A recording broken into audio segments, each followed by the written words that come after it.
We are still young. Now it is time to act. Nous sommes encore jeunes. Il est temps d'agir. We have the right to access and control the land. Nous avons aussi le droit d'accéder et de contrôler la terre. We have visions. Nous avons une vision.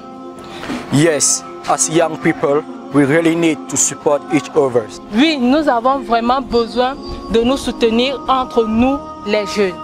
We are here in Cameroon to reflect on land use in order to produce a position paper and a roadmap. C'est pour cela que nous sommes ici au Cameroun pour réfléchir sur les questions du foncier afin de produire une note de position et une ligne de conduite pour la prise en compte effective du foncier centré sur la jeunesse en Afrique. N'est-ce pas les amis? Oui. Yes. Oui. Oh yes. Yes. Yes. Oui. Yes.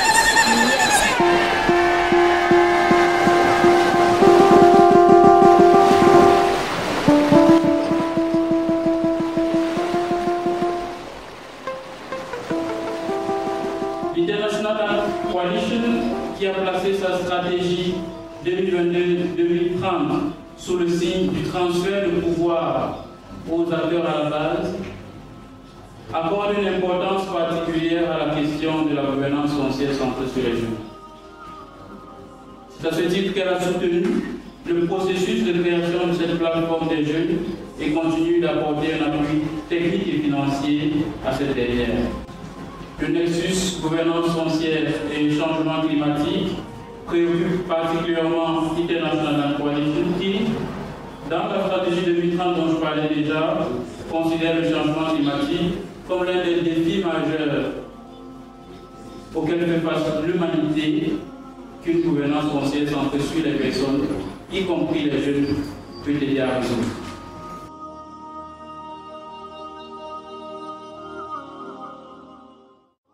Merci beaucoup. In Kenya, we say asante sana. So you're all welcome. Let's all exchange and enjoy the session. Thank you so much. It's been an amazing 3 days of brainstorming and also getting to learn from different experiences and also initiatives that these young people are doing all over the region. We've been able to understand so many things from them and the ideas that they have, which for me I feel like these are the things we need if we want to achieve sustainable development and a growth that involves the young people, a growth that says leave no one behind. So if we are given proper support and also if we have enough capacity building and also with good leadership, we can be able to achieve the sustainable future that we are looking at in our platform. Alors, que dire du foncier en lien avec la jeunesse et le changement climatique? Il faut dire que c'est deux problématiques très importantes, étroitement liées, mais parfois dissociées, comme nous l'avons dit tout à l'heure. Et il est important donc qu'il y ait une synergie d'action entre les différents acteurs pour atteindre les objectifs de développement durable.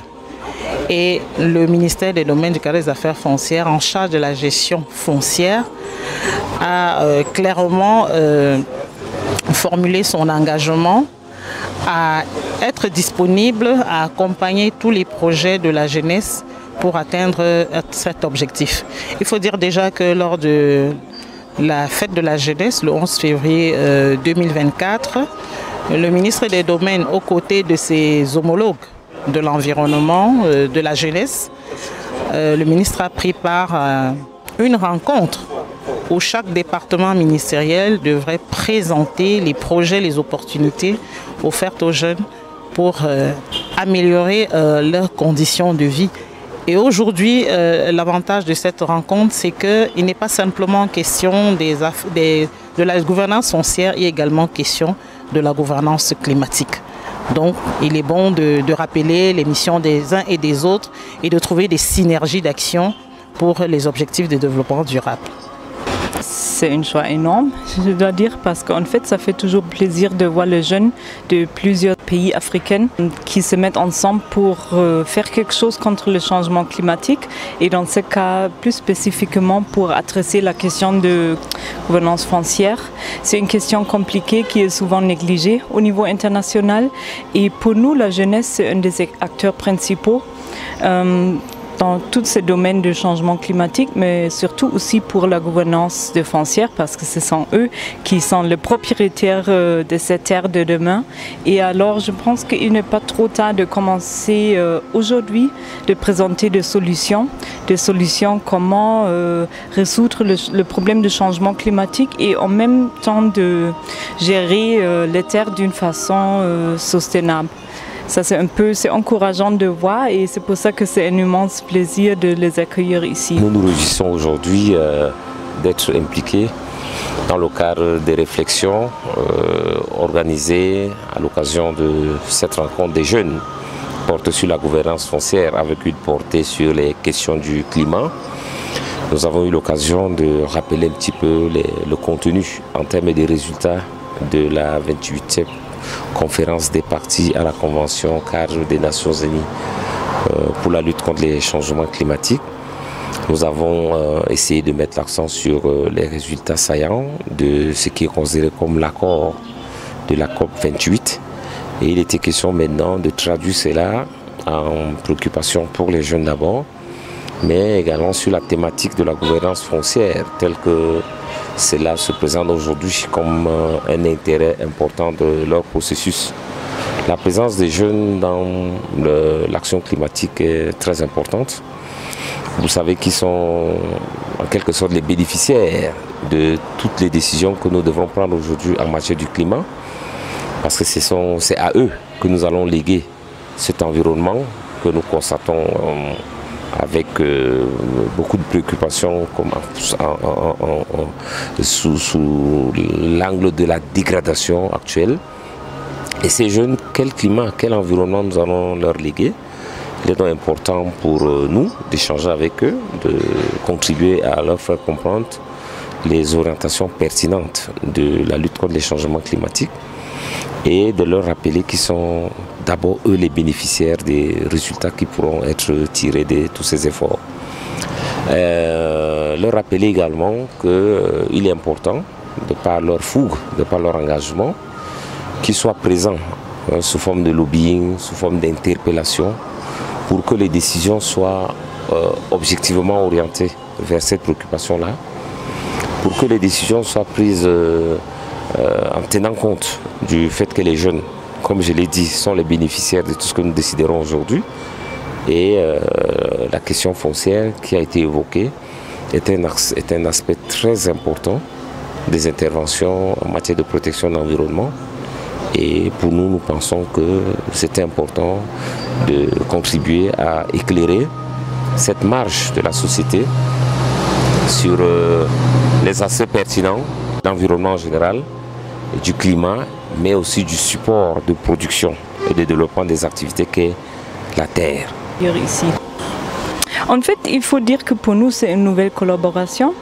Et aussi, la plateforme vient d'être née, ça fait 2 ans, n'est-ce pas? Alors, je pense que c'est un début. Aujourd'hui, j'ai appris que dans plusieurs d'autres pays, la Fondation collabore déjà avec cette plateforme et je pense que davantage, il faut impliquer d'autres pays. Et heureusement, la Fondation est représentée dans 24 pays en Afrique. Alors, j'imagine qu'il y a encore un potentiel de créer un réseau au niveau africain et de soutenir les jeunes davantage de s'impliquer dans ces questions. Parce que nous avons appris ce matin que la jeunesse, elle a un potentiel. D'abord parce que les jeunes sont nombreux en Afrique, mais aussi parce que normalement, les jeunes ont une capacité de réfléchir un peu, d'être créatifs, d'apporter des solutions que peut-être les aînés n'ont pas. Ouais, je suis toujours très engagée pour des causes nobles et louables. Donc, comme j'ai dit tout à l'heure, le ministère des Domaines, du Cadastre des Affaires foncières s'engage à accompagner toutes les initiatives en faveur de la jeunesse pour faciliter l'accès à la terre. Et si nous sommes dans un chantier de réforme foncière pour faire mieux, on va dire qu'en attendant même l'aboutissement de la réforme foncière et domaniale en cours, le ministère des Domaines et des Affaires foncières va entreprendre des actions issu des résultats de ces échanges. C'est pour ça que les échanges doivent être vraiment sereins, productifs, pour nous permettre de capitaliser ce qui sera dit pour engager des activités ou des projets à une dimension nationale et pourquoi pas régionale, puisque nous avons des ressortissants du Bénin, du Ghana, du Sénégal, du Malawi, Kenya. Donc ce serait intéressant que les travaux se déroulent de manière vraiment sereine et que nous capitalisions à la fin les retombées de ce travail-là.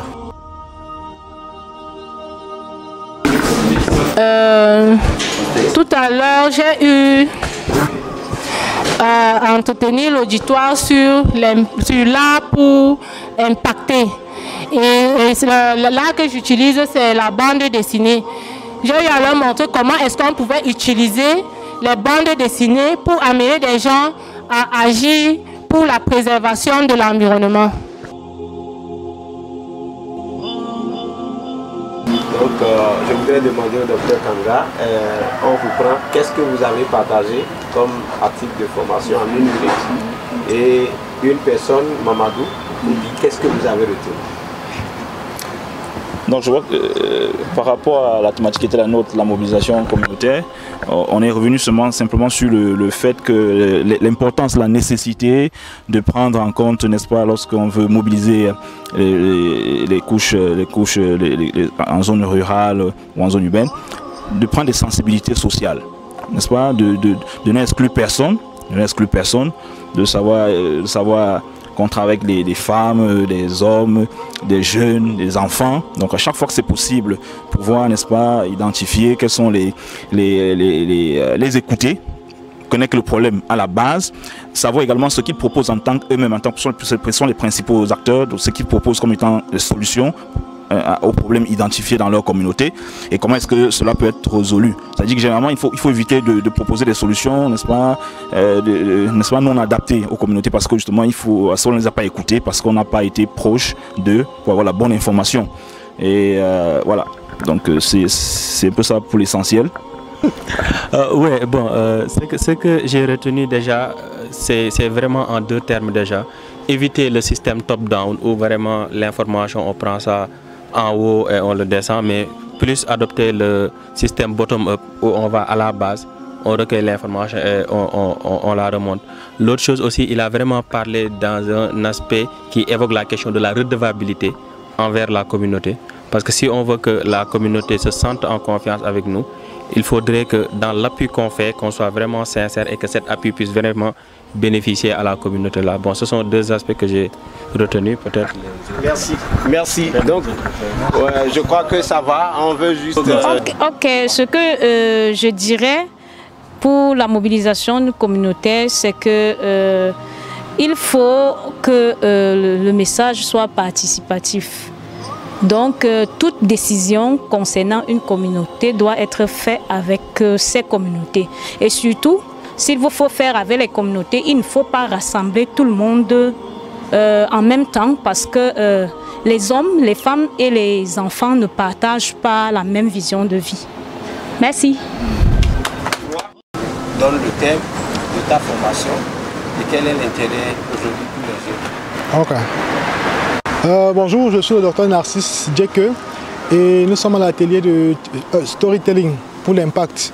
Aujourd'hui, il est important de connaître le storytelling parce qu'on est engagé dans des réclamations, dans des revendications, mais si on ne maîtrise pas comment est-ce qu'on doit s'y prendre, si on ne maîtrise pas qu'est-ce qu'on doit faire, qu'est-ce qu'on doit dire, nos revendications ne pourront pas avoir un résultat probant.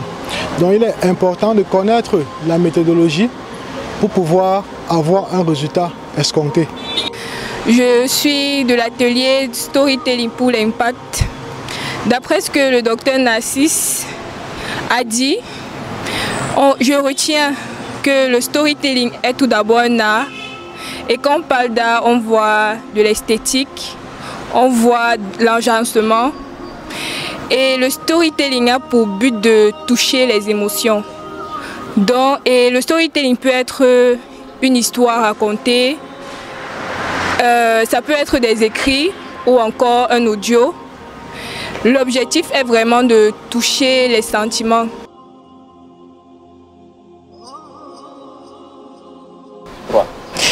De jour en jour, on voit que des changements climatiques sont de plus en plus fréquents dans notre milieu, donc beaucoup plus en Afrique. Et nous savons d'autant plus que c'est l'homme qui est à l'origine de cela, à travers les actions menées sur l'environnement. Je pense donc que, étant donné que nous jeunes, on a eu à faire des études qui sont beaucoup plus récentes et on a l'habitude de dire que ce sont les grands-pères qui s'occupent des terres. Je pense que nous, avec les études qu'on a menées à notre niveau, avec l'avancée de la technologie et tout ce qu'on sait déjà, je pense que c'est aux jeunes que doit revenir la majorité des terres pour qu'ils puissent mettre en pratique ce qu'ils ont appris pendant les études et peut-être changer tout ce qui est lié à ces problèmes de climat. Oui, écoutez, les questions foncières sont une gageure, notamment pour notre jeune génération et des jeunes en particulier en contexte africain. Si on prend le cas du Cameroun qui est notre terreau d'exploitation, vous avez une loi qui ne permet pas à un jeune qui n'est né avant 1974 de pouvoir avoir accès à la terre. Deuxième élément, il y a des expropriations. En fait, l'État a dit exproprie les populations. Nous qui sommes dans des zones forestières, notamment la forêt des Baux dont nous parlions jusqu'ici, l'État est en train, n'est-ce pas, ici de voler, c'est-à-dire de détruire un patrimoine ontologique, historique, économique, culturel qui fait, n'est-ce pas, le lien filial avec les populations autochtones. Et nous sommes confrontés à ce genre de choses. D'ailleurs, nous sommes face à eux aujourd'hui même, en ce jour où on fête la journée mondiale de la forêt, au tribunal administratif du littoral pour, n'est-ce pas, porter cette question. Et c'est la voix des jeunes. C'est parce que nous, jeunes générations, nos jeunes de cette entité-là, nous sommes dit, on ne va pas définitivement détruire, n'est-ce pas, notre aire géographique, notre communauté, sans qu'on ne fasse quelque chose. Nous avons donc l'école que nous avons fait ça et là. Nous sommes pourvus par devant ce tribunal administratif pour pouvoir le faire. Et l'autre conséquence, évidemment, c'est la destruction du milieu social de base. C'est-à-dire, parlant ici du climat, les populations ne peuvent plus vivre de leur terre, de la forêt qui est la leur. C'est-à-dire, elles sont obligées de se sédentariser. Et une fois qu'on se sédentarise, on a perdu la dimension climatique originelle dans laquelle on se trouvait. On est face à des terres qui nous sont essentiellement étrangères. Et donc, la culture n'est pas la nôtre. On a perdu donc ce qui fait notre lien filial, notre lien ontologique. En tant que jeune, il est question ici d'acter, de faire du lobbying, mais de dire non, de dire halt à cette haute domination généalogique. Parce que chez nous au Cameroun, on ne peut pas avoir assez de vieux qui dominent 76% de la population. Il faut dire non à ça. Oui, pour accéder à la terre, je pense que les jeunes se doivent de se mobiliser et de s'unir déjà pour s'inspirer ou bien pour prendre connaissance des lois et cadres réglementaires et juridiques du foncier dans leur pays. Vous savez, la terre est travaillée par les jeunes. Même si la terre est possédée par les anciens, les jeunes sont la main-d'œuvre de cette terre-là. Les jeunes sont la force motrice de cette terre-là. Donc il est tout à fait normal que cette terre soit en possession des jeunes.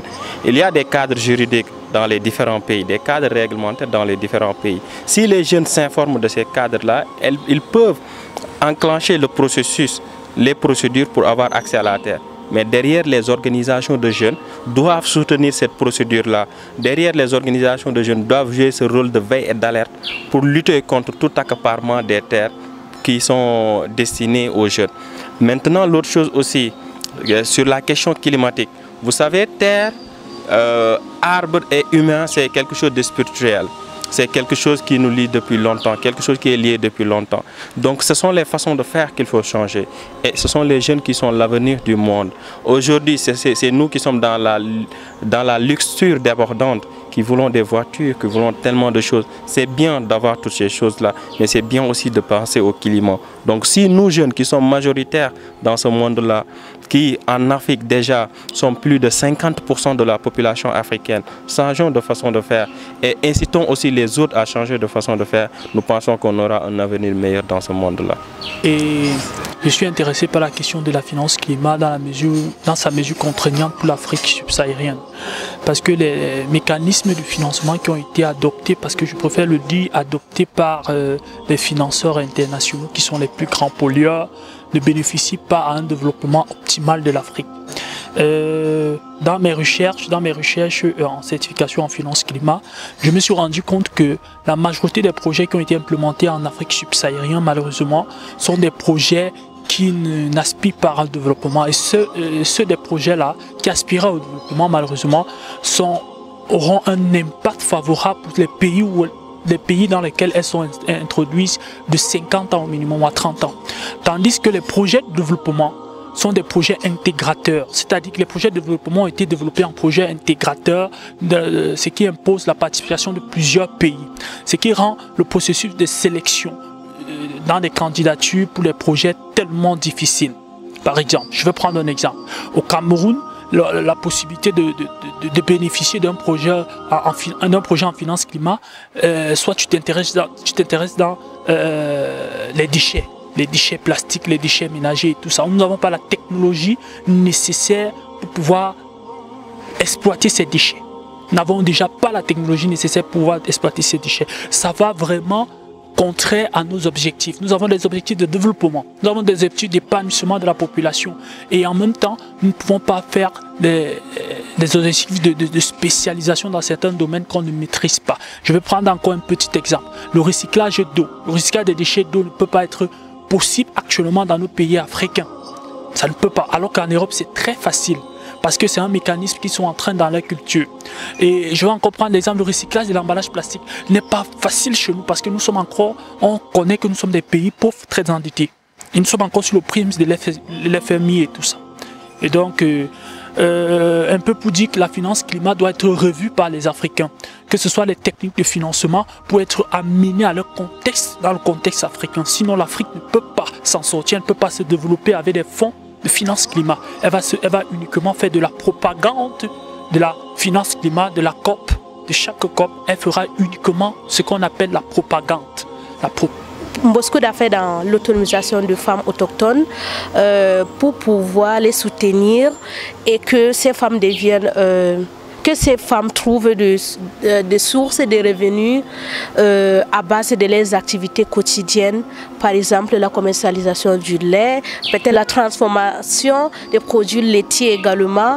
Et aussi, parlant du Success Story d'hier, c'est une activité, c'est un projet qui a été implémenté au nord-ouest du Cameroun où Mboskuda a eu à encadrer 70 femmes dans le jardinage et 80 femmes pour faire la production. C'est un projet d'agroécologie qui consistait à ce que les plantes, les animaux, les humains puissent vivre ensemble sur le même environnement sans qu'il y ait de dégâts négatifs.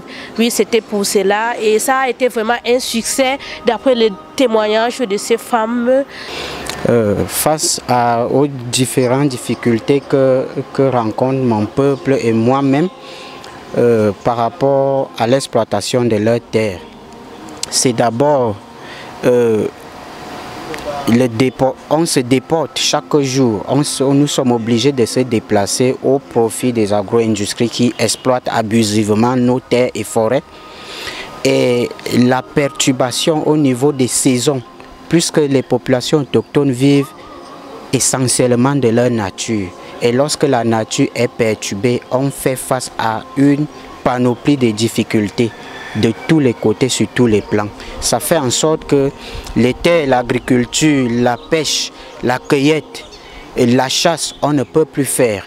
Et immédiatement, ça a vraiment un impact sur notre statut maintenant, sur tous les plans.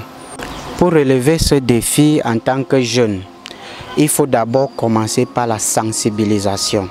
Et la sensibilisation doit avoir ici deux faces. Une partie pour nous les jeunes, jusqu'aux riverains. et une sensibilisation au niveau des autorités administratives en allouant les espaces, les concessions aux agro-industries. Il faut d'abord prendre en considération l'étude de l'impact environnemental pour que des mesures soient au préalable prises pour respecter les populations riveraines par rapport à leurs sources naturelles. Parallèlement, je suis agriculteur dans le domaine du verger et des petites cultures. Alors, mon message ici, c'est pour encourager les jeunes à ne plus vendre les terres. Je m'exprime. J'ai commencé l'agriculture il y a de cela 3 ans, à l'issue du fait que je suis ingénieur en logistique. N'ayant pas de travail, je me suis lancée dans l'agriculture sans savoir faire. J'ai commencé par le verger, plus tard j'ai rejoint les petites sessions.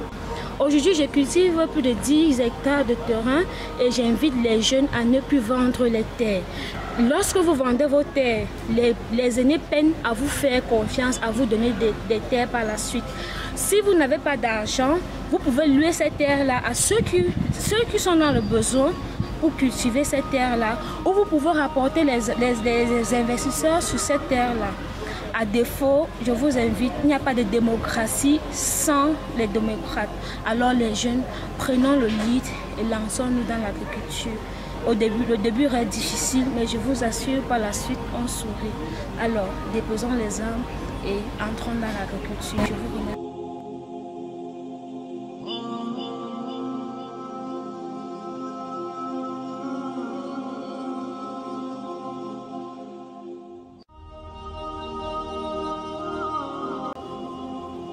Très sincèrement, en si peu de temps, nous avons pu sortir ces 2 documents. Cela dénote que la jeunesse est capable. La jeunesse peut beaucoup de choses. La jeunesse peut innover. La jeunesse peut bousculer les intérêts. La jeunesse a sa place. La jeunesse peut décider. La jeunesse peut élever au rang des grands. La jeunesse peut beaucoup de choses. La jeunesse peut obtenir ce qu'elle veut. Ensuite, je voudrais exhorter chacun de nous que cet atelier ne soit pas un atelier de plus pour nous et que le feu que nous avons allumé, que le feu reste allumé et que nous continuions les interactions entre nous et que nous continuions à discuter pour savoir comment est-ce que nous devons nous mettre ensemble pour mettre en œuvre les quelques actions que nous avons mentionnées dans la feuille de route. C'est une affaire de tous, c'est une affaire pas seulement de ces jeunes qui ont frappé dans l'obstacle. C'était dans cette salle sable lesquelles il faut arriver ici, mais c'est aussi l'affaire de tous. C'est l'affaire de tous. Et Mamadou, Job, je lui passerai le micro qui disent dans quelle mesure vous pouvez apporter votre pierre à la construction de cet édifice majeur. Je vous remercie.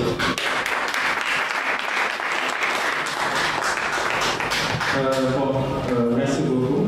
Juste pour terminer, vous savez, en français, on dit que l'eau prend la forme du récipient qui la contient.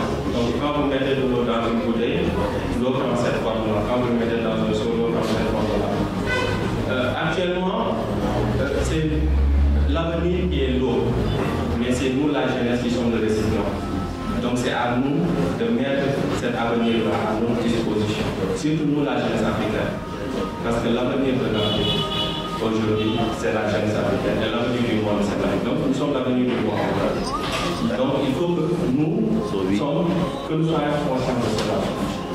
Et la deuxième chose, c'est que souvent quand les gens disent l'avenir, nous pensons à quelque chose de très long.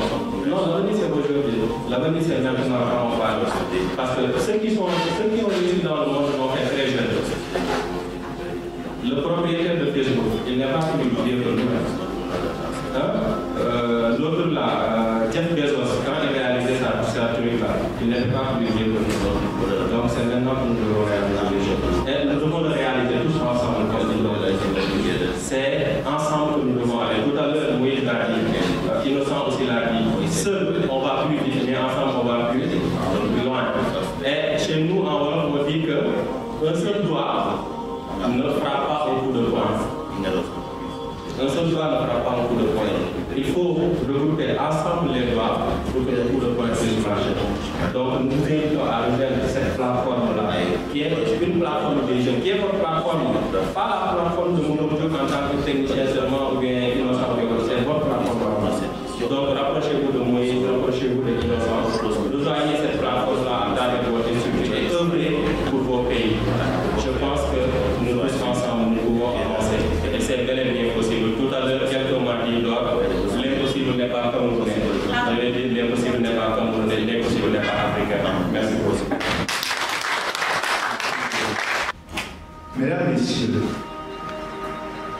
au moment où se termine cette activité de 3 jours, je voudrais saisir cette occasion pour inviter les uns et les autres à mettre l'expertise acquise ici pendant la durée de cet atelier de formation au service de la communauté.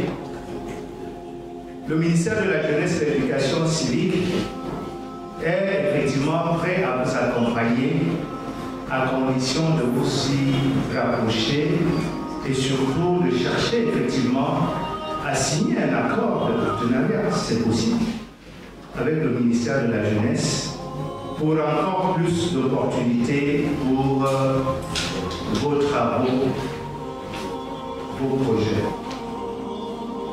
C'est donc avec une note de satisfaction et d'optimisme que je déclare clos ce jour l'atelier post-COP 28 sur l'importance de la gouvernance foncière centrée sur les jeunes dans la conversation internationale sur le climat afin que vive la protection de la terre, de la nature, de nos forêts, du climat, du bien-être sur terre.